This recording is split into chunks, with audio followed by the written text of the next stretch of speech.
నమస్తే. మన ఛానల్‌లో వాస్తుకు సంబంధించి ఎన్నో విషయాలు హరిగారు మాట్లాడుతూ ఉన్నారు. మనందరం చాలా వరకు వాచ్ చేస్తూ ఉన్నారు. చాలా మంచి మంచి కామెంట్స్ పెడుతూ ఉన్నారు.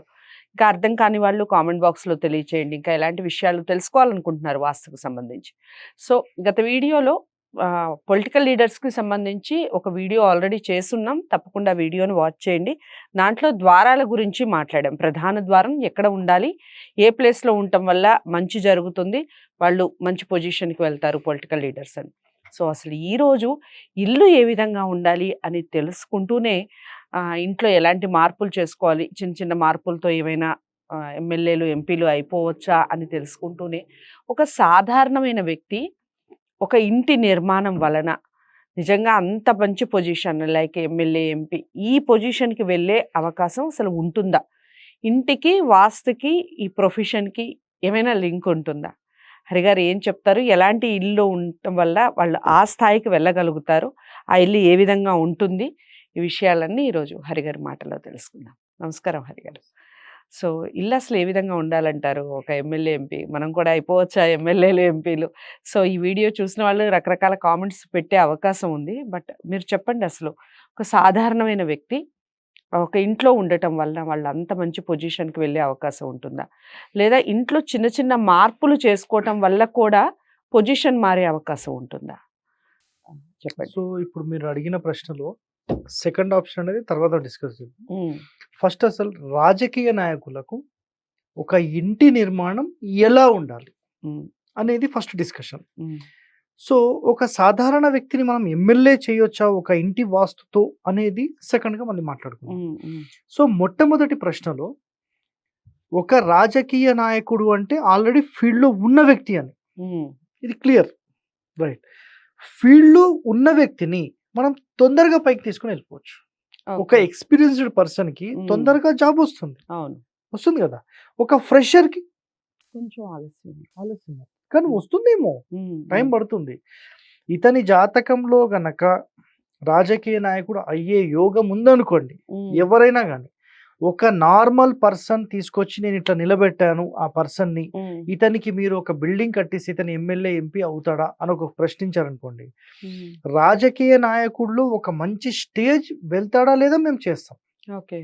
వెళ్ళేలాగా మేము చేయగలుగుతాం. హ్మ్. హ్మ్. వెళ్తాడా లేదని అతని జాతకం మీద ఆధారపడి ఉంటుంది. ఓకే. ఇప్పుడు ఇతని జాతకంలో ఇతను బీదవాడిలాగా బతికేది ఉంది.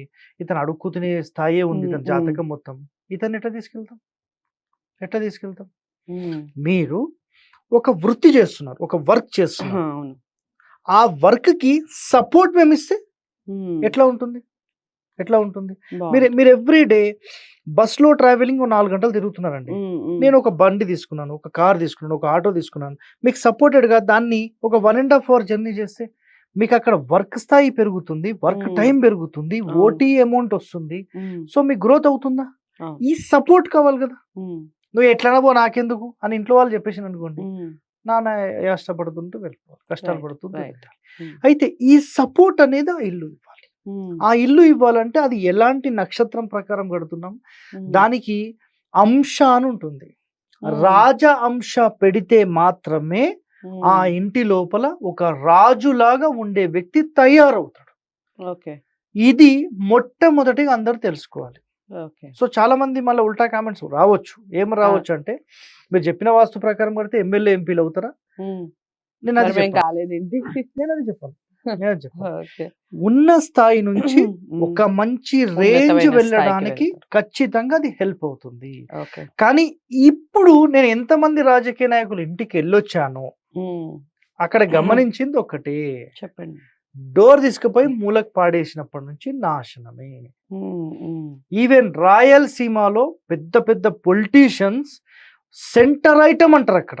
హ్మ్. సెంటర్ డోర్‌ని సెంటర్ ఐటమ్ అంటారు. ఓకే. సెంటర్ ఐటమ్ ఉన్నప్పుడు హ్మ్. ఒక రేంజ్‌గా ఎదిగిన వాళ్ళు వాస్తు వాళ్ళ మాటలు విని ఈశాన్య ద్వారం పెట్టిన తర్వాత ఉన్న పదవులు గూడా ఊడిపోయి నార్మల్ న్యూట్రల్ అయిపోయారు. ఓకే. అట్లాంటి పరిస్థితుల్లో ఎంతో మంది రాజకీయ నాయకులు మన ఏపీ, తెలంగాణలో ఉన్నారు. ఇంకా మీరు ఎక్కడైనా దేశం మొత్తం కూడా తీసుకోండి. అదే ఓకే. పరిస్థితి ఉంది. హ్మ్. హ్మ్.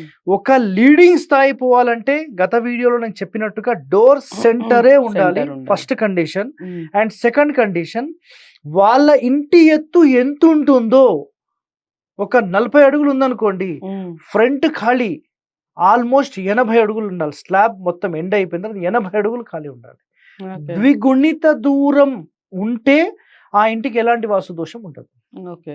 అయితే ఏ ఫేసింగ్ ఉంటే ఆ ఫేసింగ్ 80 ఫీట్స్ ఉండాలి. 40 ఫీట్స్ హైట్ అయితే 80 ఫీట్స్ ఉండాలి. ఇది ఖచ్చితమైన నియమం. మరి ఎంతమంది వాస్తు వాళ్ళు ఇది పాటించి ఇప్పుడు మీరు చెప్పిన దాని ప్రకారంగా హైట్ ఉన్నంత అసలు ఉండట్లేదు కదండి అంత. అదే కదా చెప్పేది, అది రూల్ అది. ఇప్పుడు రాజకీయ నాయకుడు అంటే అతనికి ఏం కావాలా? ఆటోమేటిక్ గా ఏం కావాలి చెప్పండి. ఇప్పుడు మీకు సింపుల్ గా చెప్తాను. ఇప్పుడు ఈ వీడియో చూసే వాళ్ళకు కూడా ఒక సింపుల్ పాయింట్, మనకు రాయలసీమ లాంటి ప్రాంతాలకు సంబంధించిన సినిమాలు వస్తుంటాయి కదా, ఆ సినిమాల్లో మీరు అబ్జర్వ్ చేయండి, గేట్ ఎక్కడో దూరం ఉంటుంది, అక్కడ అందరు జనాభా ఇట్లా వచ్చి ఇట్లా చేయి చూపిస్తూ ఉంటారు పైనుంచి. ఎంత డిస్టెన్స్ కనపడింది? నేను ఇప్పుడు చెప్పింది కనపడిందా? కనిపించిందా? జస్ట్ అబ్జర్వ్ చేయండి, ఒక్కసారి ఊహించండి. అయితే అది ఎందుకు పెడుతున్నారు అనేది ఎవరికి తెలియదు. అంటే రాజకీయ నాయకులకు ఎలా ఉండాలి, ఒక సాధారణ వ్యక్తికి ఎలా ఉండాలి, ఎంతటి వరండా ఉండాలి, అసలు డోర్ ఎలా ఉండాలి, ఏ ప్లేస్మెంట్లో ఉండాలి, అతనికి వాటర్ బాడీస్ అనేవి నార్త్ ఈస్ట్ సైడ్ ఉండాలి అంటాం. తీసుకెళ్ళి పూర్తి మూలకు పడేశారనుకోండి, ఫెయిల్. రాజకీయ నాయకుల్లో వాళ్ళ ఇండ్లల్లో నేను గమనించిన ఫస్ట్ విషయం ఏంటంటే, పూర్తి ఈశాన్యంలో బోర్లు సంపులు పెట్టించి అందరితో డిస్టర్బెన్స్ అయ్యేలాగా చేసేసారు. ఇంకా ఏం చేశారంటే, రీసెంట్ గా కూడా ఒక ఎంపీ గారింటికి, ఒక ఎమ్మెల్యే గారింటికి వెళ్ళాను, ఇక్కడ వైజాగ్ ప్రాంతంలో వెళ్ళాను. అక్కడ ఏం జరిగిందంటే, వీధి పోటు వీధి చూపు అనేది తూర్పు ఈశాన్యం మంచిది అని చెప్పి అది గోడకు తగలాలి. యాక్చువల్గా అది ఎంత తగలాలి? 9 పార్ట్స్ డివైడ్ చేస్తే 1 పార్టే తగలాలి. అది కూడా కంటిన్యూటీ రోడ్ ఎక్కడి నుంచో ఉండాలి, బిల్డింగ్ కి తగలకూడదు. వీళ్ళు ఏం చేశారంటే, ఆ పోటు డైరెక్ట్ గేటుకు పెట్టుకున్నారు. లేనిపోని దరిద్రం అంతా, లేనిపోని పంచాయతీ అంతా ఆయన ఇంట్లోనే నడుస్తుంటుంది. అన్నెసెసరీ ప్రాబ్లమ్స్ అసలు ఎందుకు వస్తున్నాయో, ఇవి ఎందుకు నా మెడకి ఎందుకు చుట్టుకుంటున్నాయో, అసలు నేను దాంట్లో ఇన్వాల్వే కాలేదు, నా దగ్గరికి ఎందుకు వస్తున్నాయో అర్థం కాని ఎన్నో వచ్చాయని నెత్తి మీద పడుతూ ఉంటాయి. ఇది ప్రాక్టికల్ గా భోగాపురం ఏరియాలో ఒక పొలిటీషియన్ కూడా మేము చూసాం. ఆయనకు చెప్పాం, అంటే ఇది అడిగితే ఇలాగే ఉంది సార్ అన్నారు. వాళ్ళ దగ్గర వర్క్ చేసే వాళ్ళకి ఇలాగే ఉంది సార్ ఆయన పరిస్థితి అన్నారు. కానీ ఆయనకు బాగానే ఉంది, కానీ మెంటల్ టెన్షన్స్ అయితే రోజు పొద్దున్న 4 గంటలు 5 గంటలకు లేస్తే 11 గంటల దాకా ఇదే పంచాయతీలు నడుస్తాయని చెప్పారు. అయితే ఒక ఇంటి నిర్మాణం చేసేటప్పుడు ఆయాది గణితం తీసుకొని చౌకం అంటారు. చౌకం అంటే స్క్వేర్ గానే ఈ రాజకీయ నాయకుల బిల్డింగ్స్ ఉండాలి. First condition. వాళ్ళ నక్షత్రాలకు ఆ ఊరి నక్షత్రానికి మ్యాచ్ అవుతూనే ఆ ఇల్లు ఉండాలి. ఎందుకంటే ఆ ఊర్లో వాళ్ళు అక్కడికి వచ్చినప్పుడు వాళ్ళకి పాజిటివ్ అనిపించినప్పుడు రెగ్యులర్ గా వస్తూనే ఉంటారు. అంటే ఇతనికి జనాకర్షణ ఎక్కువగా ఉండాలి. అది ఉండాలి అన్నప్పుడు మరి ఇవన్నీ కంపల్సరీ కదా. సో మధ్య ద్వారం సెంటర్ ఐటమ్ లేకపోతే ఏమవుతుంది? ఆ ఇల్లు ఫెయిల్ అయిపోతుంది. మళ్ళీ ఈశాన్యంలో మెట్లు ఉండాలి పైకి వెళ్ళడానికి. మరి ఈశాన్యం అయితే మన వాళ్ళు ఒప్పుకోరు, సరే ఒప్పుకోకపోతే వదిలేసేయండి. కానీ ఈశాన్యం నుంచి పైకి ఎక్కినప్పుడు క్లాక్ వైజ్ లో ఇంటి లోపలికి వెళ్తారు, యాంటీ క్లాక్ వైజ్ లో బయటికి వస్తారు. ఈవెన్ మనకు ఒక రాజు ఉండేవాళ్ళు, ఎక్కడ అంటే శ్రీకృష్ణ దేవరాయలు పెనుగొండ. వాళ్ళ బిల్డింగ్ చూసిన ఈశాన్యంలోనే మెట్లు ఉంటాయి. ఇప్పుడు చెప్పండి, ఈశాన్యంలోనే మెట్లు. కామన్ పబ్లిక్ వచ్చి వెళ్ళడానికి ఆగ్నేయంలో మెట్లు, రాజు కోసం మాత్రం ఈశాన్యమే మెట్లు. పాయింట్ అర్థమైందా?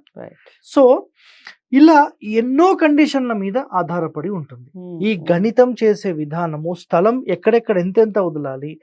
కొన్ని ఇండ్లు అయితే నేను చూశాను, ఆ రాజకీయ నాయకులు ఇండ్లకి ఏం చేశారంటే, దక్షిణంలో ఖాళీ పెట్టొద్దు, మొత్తం గోడకేసి కట్టడం, పడమరలో గోడకేసి కట్టడం, నైరుతిలో గోడకేసి కట్టడం. పిశాచ స్థానం, పైశాచ స్థానం ఖచ్చితంగా వదలాల్సిందే.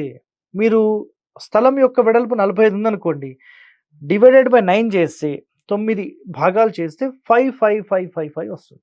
5 feet total open to sky వదిలేసేయాలి. అది రూల్ అది.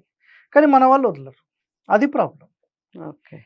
ఖచ్చితంగా అలా వదిలి ఇప్పుడు చెప్పిన కొన్ని నియమాలు పాటించిన 100% రాజకీయాల్లో రాణిస్తారు. ఓకే. ఇప్పుడు చేసే అందరి మిస్టేక్స్ అయితే ద్వారాలనే ఫస్ట్ టార్గెట్. ఒక లోకల్ సిద్ధాంతిని పిలిపించుకొని వాళ్ళతో వాస్తు మార్పులు చేసుకుంటే మరి ఏం రిజల్ట్ కనిపిస్తుందో ఏంటో నాకు కూడా అర్థం కాదు. ఓకే. అది. మరి సో, హరిగారు చాలా అంటే చాలా చక్కగా వివరించారు. మనం గత వీడియోలో ద్వారాల గురించి మాట్లాడాం. ఈ వీడియోలో అసలు ఇల్లు ఎలా ఉండాలి, పొలిటికల్ లీడర్స్‌కి ఎలాంటి మార్పులు చేసుకోవాలి ఏంటి అనేది. సో, ఇల్లు ఎలా కట్టుకోవాలి, చాలా వరకు 99% కాస్త మంచి పొజిషన్ రావాలి అనుకున్న వాళ్ళు సొంతంగానే కట్టించుకుంటారు. పొలిటికల్ లీడర్స్ ఆల్మోస్ట్ సొంతంగానే కట్టించుకుంటారు. కొన్నవి ఎక్కడ అంటే కట్టినవి ఎక్కడ కొనే ఛాన్స్ చాలా తక్కువ ఉంటుంది. సో, కట్టించుకోవడంలో హరిగారు చెప్పినటువంటి జాగ్రత్తలు గనక తీసుకుంటే 100% మంచి పొజిషన్‌లో ఉంటారు అని బల్లగుద్ది చెప్తున్నారు హరిగారు. ఒకసారి పాటించి చూడండి. ఎలా అనిపించింది మీరు కూడా కామెంట్ చేస్తారు. మీ నాయకులకి సంబంధించి మీరు కూడా కామెంట్ చేసే అవకాశం ఉంటుంది.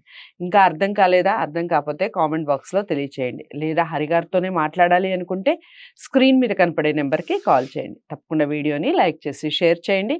ఛానల్‌ని సబ్స్క్రైబ్ చేసుకోండి. నమస్తే.